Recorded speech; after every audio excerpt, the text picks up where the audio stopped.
अगली खबर का रुख कर लेते हैं। छत्तीसगढ़ के जशपुर जिले में शिक्षा विभाग का बड़ा फर्जीवाड़ा सामने आया है। जवाहरलाल नेहरू उत्कृष्ट योजना के तहत परीक्षा कराई गई थी, जिसमें प्रांजल भगत ने 77 अंक लाकर टॉप किया था, लेकिन प्रांजल भगत को सिलेक्शन सूची से बाहर कर शिक्षा विभाग ने कम अंक प्राप्त करने वाले छात्र को फर्जीवाड़े से उसका सिलेक्शन कर लिया। प्रांजल के माता पिता ने कलेक्टर समेत न्यायालय में मामले की जांच के लिए अर्जी लगाई है और कहा है कि अगर सुनवाई नहीं होती तो वो मुख्यमंत्री समेत प्रधानमंत्री से शिकायत करेंगे।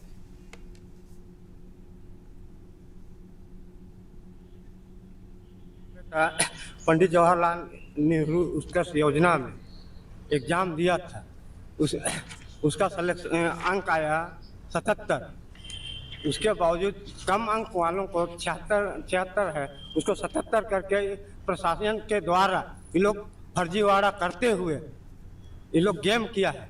76 नंबर को 77 पहुंचा दिया गया। ये क्या है? शासन और प्रशासन का भ्रष्टाचार है, लूट है। इसके लिए न्याय मैं करना चाहता हूँ। मेरे पास राम कुमार भगत आए और उन्होंने बताया कि उनका बच्चा जवाहरलाल नेहरू उत्कर्ष योजना के तहत परीक्षा दिया था और उसकी चयन सूची जारी हुई और उस चयन सूची में उसके बच्चे का जो अंक था वो 77 था और उस अंक के आधार पर उसका चयन होना चाहिए था, लेकिन उस चयन सूची का कोई भी दावा आपत्ति नहीं मंगाया गया, कोई प्रकाशन नहीं किया गया।